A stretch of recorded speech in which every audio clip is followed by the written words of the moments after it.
What's up, everyone? Welcome to the kitchen. Today we're going to be making sourdough bread. Started here. This is the sourdough starter. That's where all the magic comes from. That's how the bread's going to rise and be bubbly, hopefully. Sourdough can be pretty finicky, so we're going to see how it goes. That's the starter. That's step one. Then what we do is we add some nice pure water. I've measured everything out already, and if you want to get the full recipe and the exact measurements, we will be posting that on our members only page. And then olive oil. So starter water and olive oil, and you stir those things together first. Let it mix up fully before you add the bread flour. So adding that in.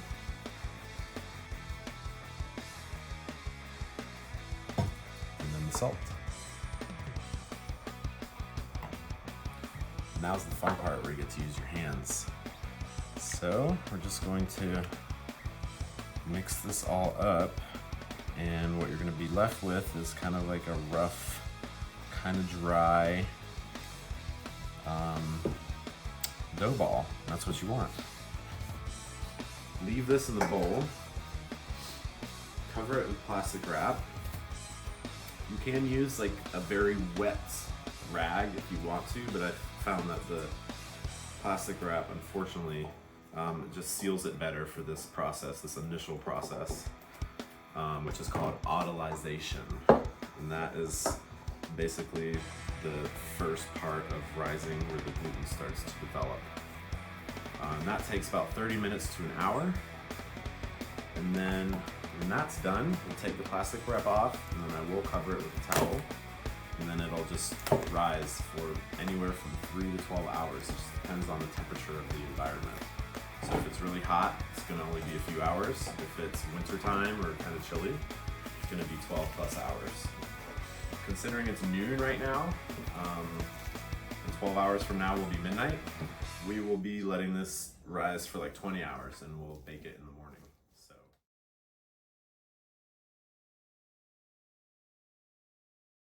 Howdy, welcome to the farm path. So it's been raining a lot, and we're kind of in a race with the rain right now at this moment. And what you see behind you is the remains of a milking, what do we call it? A milking station. It was a tin roof that we put over the path to milk cows under, and also for Alanis, the horse. Say hello, Alanis. This is Alanis Horsette, and as you can see, she doesn't really care about staying dry, but at first we thought she might want a place to seek shelter from all the rain and not get so muddy.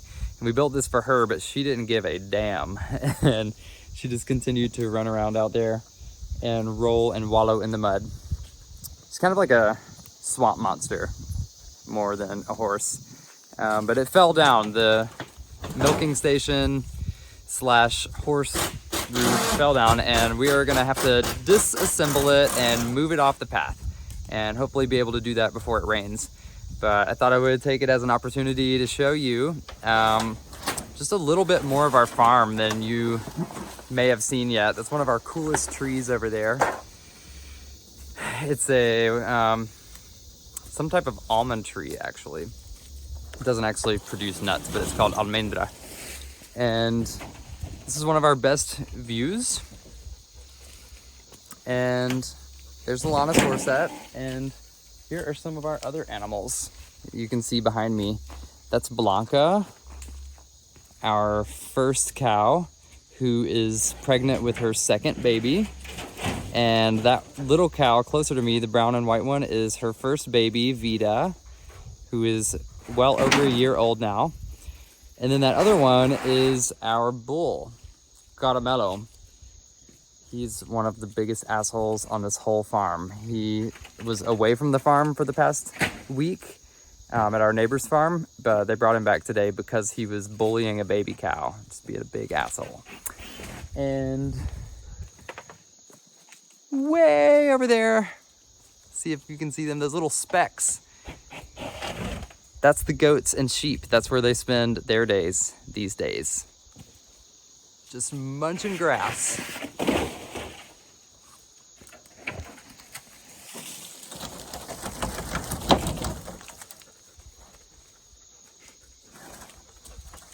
Careful with that rusty metal, Pepe. Yep. No stranger to rusty metal. Because I'll leave that shit and I'll drag it and we'll make one big pile. Okay. This is how we find where those screws.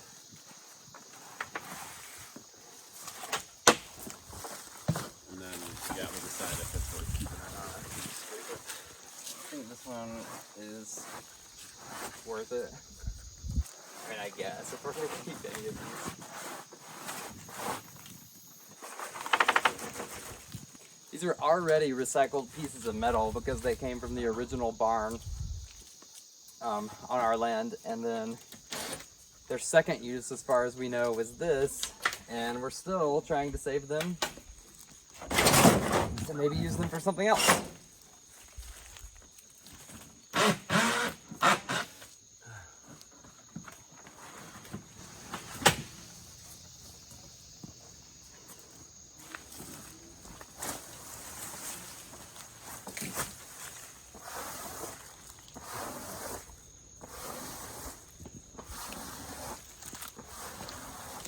Air plant.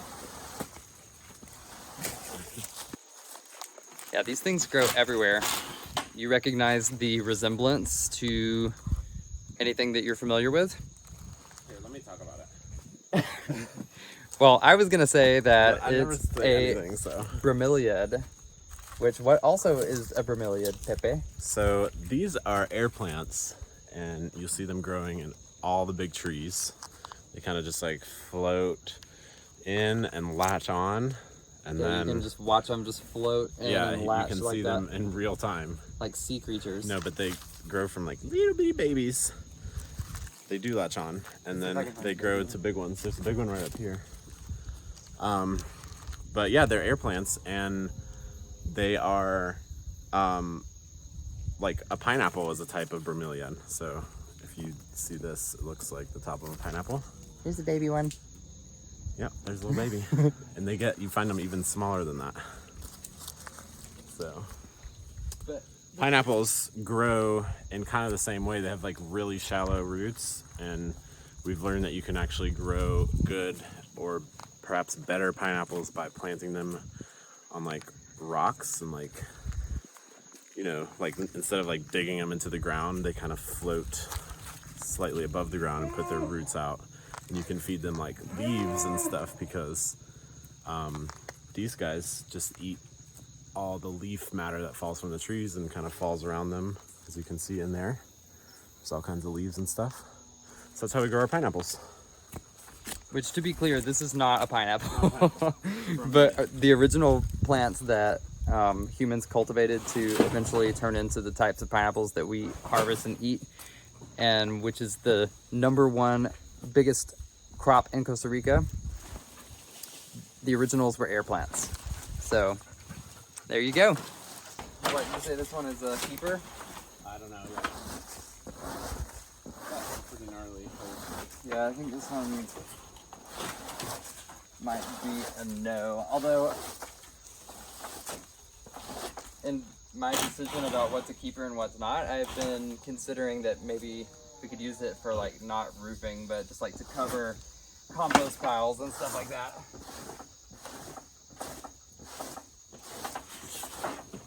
So This one's really bad. Yeah, you can keep that one. should we only put roofing that's still appropriate for roofing in the keeping pile? No, just put something that's appropriate for something.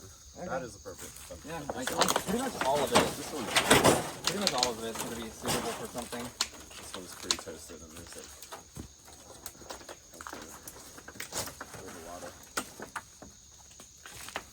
I'm saying goodbye to this one. Bye, and thank you. We've had a possible sighting of a baby terciopelo, which is one of the most lethal snakes in the world, and the babies are the most lethal of all. So potentially dangerous situation over here. I think Pepe is going to get a shovel. And I am gonna stay away from it. Where? Lift it up. I see it right there. Oh, it moved. Yeah. We're trying to ID it before we actually freak out. Get that shovel and help me.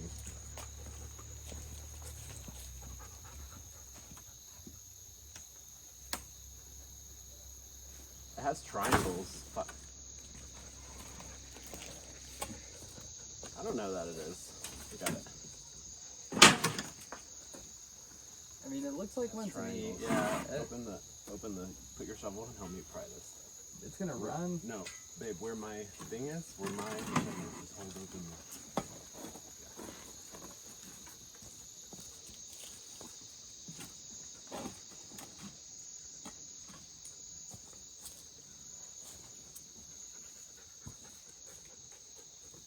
I think it is one. Why? You're not so... Okay. Where the heck did it go? It's right here.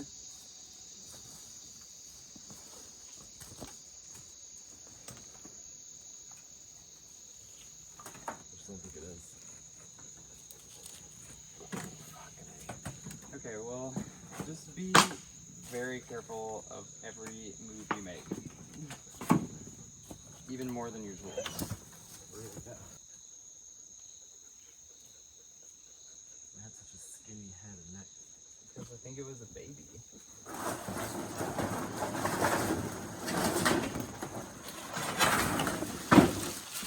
So yeah, we don't know if that was a baby terciopelo or not, but terciopelo, also known as fer de lance, like I said, is a snake that will fuck you up.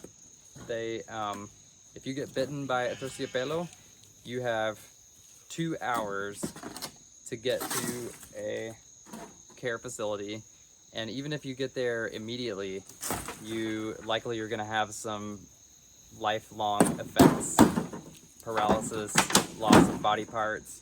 So it's serious business, and sometimes those moments are like wake-up calls that we live in the jungle and we share this this land with a lot of creatures who were here first, and we have to take that seriously and be careful. But when we see terciopelos around our house and in the areas that we live in, we cannot let them stay. It's just too dangerous for us and our animals. So when we do find terciopelos, we have to kill them, unfortunately. As for this situation, we're not sure, so we're just going to proceed with much caution. Fall doesn't really happen in Costa Rica, but today's the first day of fall, and this is really reminding me of the fall that I know, so very appropriate activity for today. Goats just showed up to say hi. Hey goats. Hi sheep. Hi storm clouds. It's gonna be wet here very soon. I can feel it and hear it.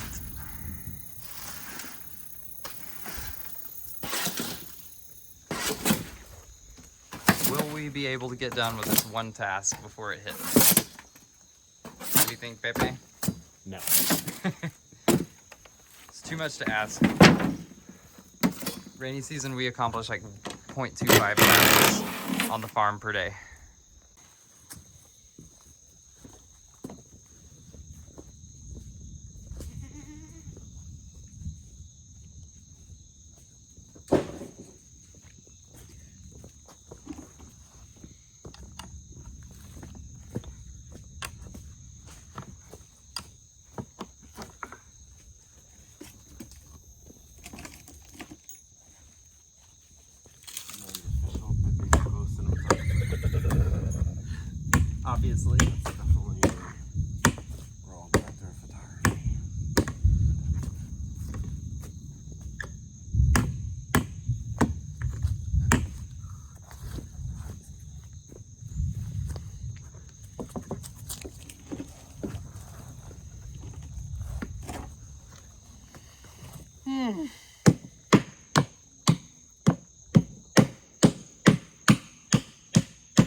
And just like that, the project is complete and the old horse shelter / milking stand is no more. We will be reusing as many parts as possible, but major success. We did it before the rain hit and we didn't get bitten by any snakes. So, yeah. And as soon as we got that project done, got news from Farmer Pepe that something is dramatically wrong with the electric fence. So just went to get him some supplies and we'll see what we can do. Maintaining an electric fence in the tropics is a never-ending drama and a never-ending challenge because it's very fragile electric fencing. Pretty much nothing can be touching the electric fence or it draws the electricity and wastes the electricity and makes the current go out so that it doesn't even work. So as you can see, our electric fencing is right on the edge of the jungle. So like, it's rare that there's ever not something touching it. And especially in the rainy season, limbs and leaves and sticks are constantly falling. So let's go in there and see what's up. Let's go in there and see what's up today. What is the current situation?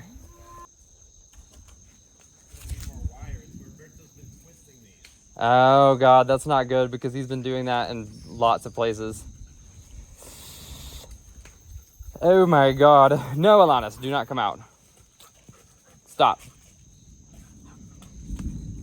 Alanis is very pushy when she wants to come out. So is everyone, really.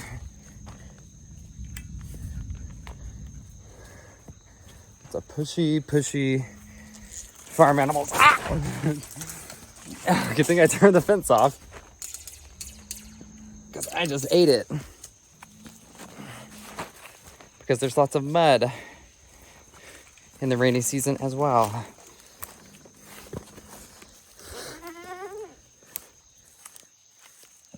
So the wire just snapped where it was twisted. Yep, see where they, look, he twisted them all in the same place. Which means they're gonna slowly start breaking. Oh no. We've been having our local farmhand, who is amazing, work on this fence, and he doesn't really have experience with electric fencing, and he's been putting these twists in the wire to tighten it, which is appropriate for barbed wire fencing, which is what most people have experience with around here. But we had our doubts if that was okay to do with electric fencing, and suspicion confirmed it's not good, which is really not good because he's twisted it in a lot of places all over the farm. And I'm still not convinced that electric fencing is really what we want to be doing here, because it is a huge pain in the ass to maintain it, but it's also a huge pain in the ass to have barbed wire fencing because barbed wire rusts and it doesn't last forever either. But mostly it's just really horrible making barbed wire fences. That's probably, I've done it like a couple times, like twice, 2 or 3 times here. And it's like the worst thing I've ever done because you have to carry around this huge coil of rusty, well, it's not always rusty, but sometimes it's rusty barbed wire. It weighs a ton and it's like really hard to not have it pressing into your body. Like it takes a lot of strength to hold it out away from your body. It gets snagged on everything, and like while you're working on these slopes, it's like constantly like getting kicked or nudged and just like falling and like tumbling all the way down the mountain. You have to go chase it. Just really sucks. So we've been trying this electric fencing thing and it also sucks.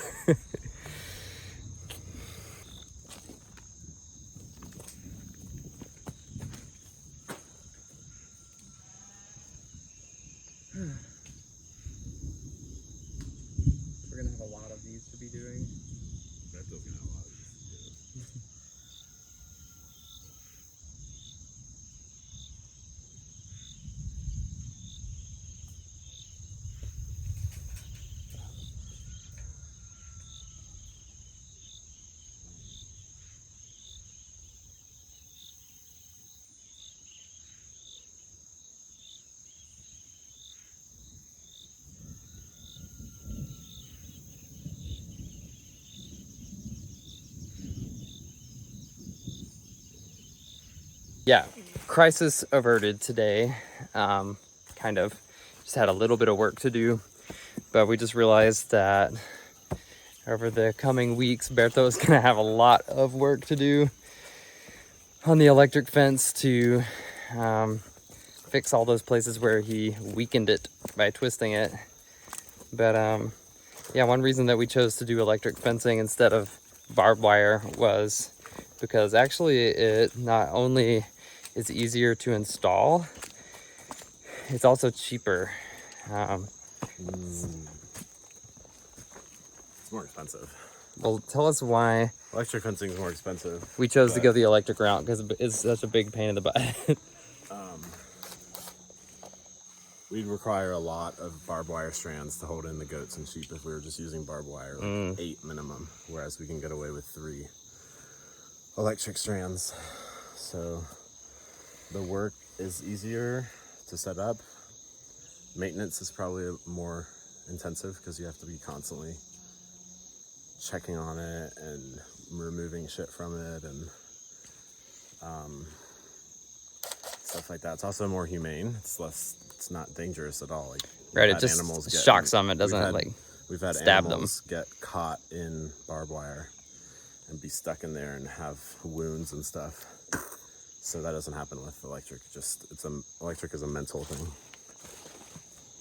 Because these animals are huge. They could get shocked by that over and over, but it's more of a mental barrier than a physical barrier. It's a mental barrier that has got Galaxia, our dog, terrified to even come on the farm. Oh, Galaxia. Pobrecita. I knew it was gonna have to happen sooner or later. It seems like it was sooner. Bye. Galaxia, stop. Lola's not afraid to come on the farm. She loves going on the farm. She loves it. Show us how fast you can run. Go. Go. Give me that stick. Give me that stick.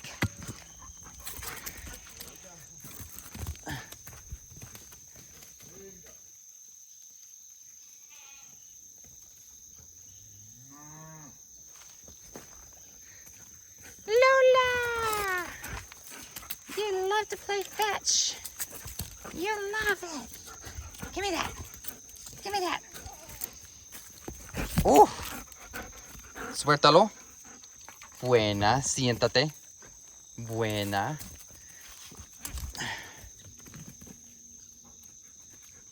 Yay!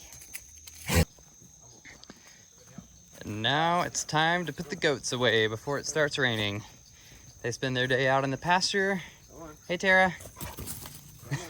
How was your day? Lola is learning how to help. She really doesn't quite. Hey. Doesn't quite get it yet. What she's supposed to. What her role is in helping.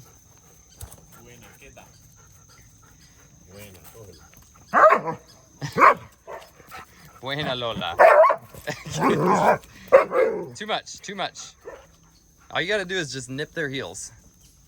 That's what German Shepherds do. Buena. Oh!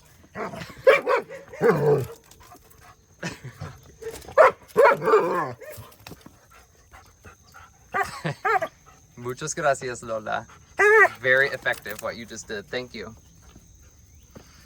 This is where they spend the night. They have a little shelter over there because sheep and especially goats do not like to get wet.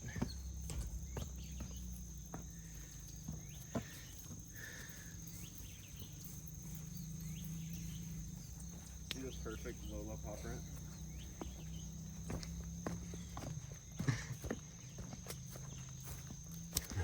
Oh, how cute. We should make a little ceramic mold. The perfect little paw print. Precious Lola. Lola! We were just looking at your precious paw print over there that you made. Did you know you made that? Come on, let's go. Come on.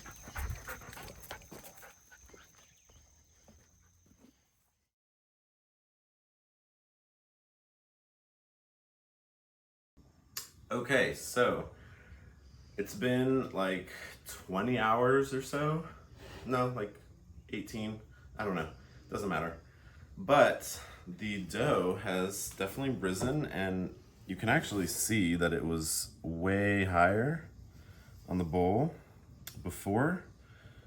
And then nighttime came and it got cold, and I think it went back down. So it's not ideal to do it this way. It's just freaking hard to schedule our day in order to make bread. So we're gonna see, typically we kind of like fold it over a few times and put it in the pot and then let it rise again before you bake it. So that's what we're hoping for. I'm going to just fold this over, make a dough ball, put it in here, and give it at least another hour and maybe longer, and just wait for the heat of the day to help it rise, and then we'll bake it. So fingers crossed.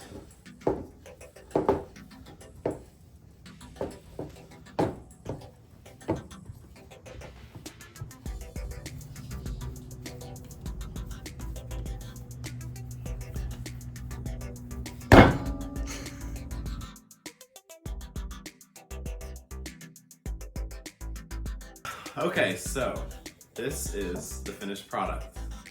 Now, as you can see, it's very flat. It's like a flying saucer. Not exactly what you would hope for, but it's probably gonna be fine. I mean, everything is fine. So here's the thing. I realized today that we have to work on our timing, because when I put the sourdough to rise, and I said it only takes like 3 to 12 hours, it rose a lot. It really did. By like 7, 8 p.m. It was like perfect. And then it unrised. And then overnight, it got chilly and it collapsed. And so this morning I thought that maybe we could revive it. I put it in a warm oven and never came back. So what we are left with is Flying saucer. a not great result to show y'all, but our recipe and our method that we're gonna provide in the ghost post is good. It does work. It's worked for us before, Yes. and I'm sure that it will work for you if you really follow the instructions. But let's see what we got here. I mean, it sounds good. It's just kind of dense, but it's dense because the dough collapsed in on itself. I don't think it's gonna be as bad as our sauerkraut, our last sauerkraut mishap. No. It's gonna It's be gonna have a nice flavor. a nice flavor. So another thing that happened last night is we had some rat trauma. We have a return of the rats, so you'll have to check out the deleted scenes on our Telegram group if you're a paying subscriber of our members area to see what happened with that. But it was very upsetting and very dramatic. We're cutting ourselves some slack because we're going into another cycle of sleeplessness as the rats torment us and the dogs freak out all night. And so that's our excuse for everything. Cheers. Cheers.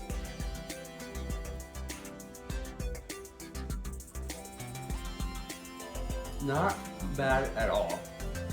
It's got that sourdough flavor. Mm-hmm. It's good. It's just not fluffy. So, when you do this, just try to be as precise as you can and don't let it go too long. So for us, we're gonna have to do it like early morning, first thing, make the dough so that by, I don't know, noon or so we can bake it. Yeah, it's kind of an unforgiving science, sourdough is. And it takes a lot of practice. You want to master anything, you have to practice. One of these days though, we'll show you a perfect way. So, we wish you the best on your sourdough adventures and all of your adventures.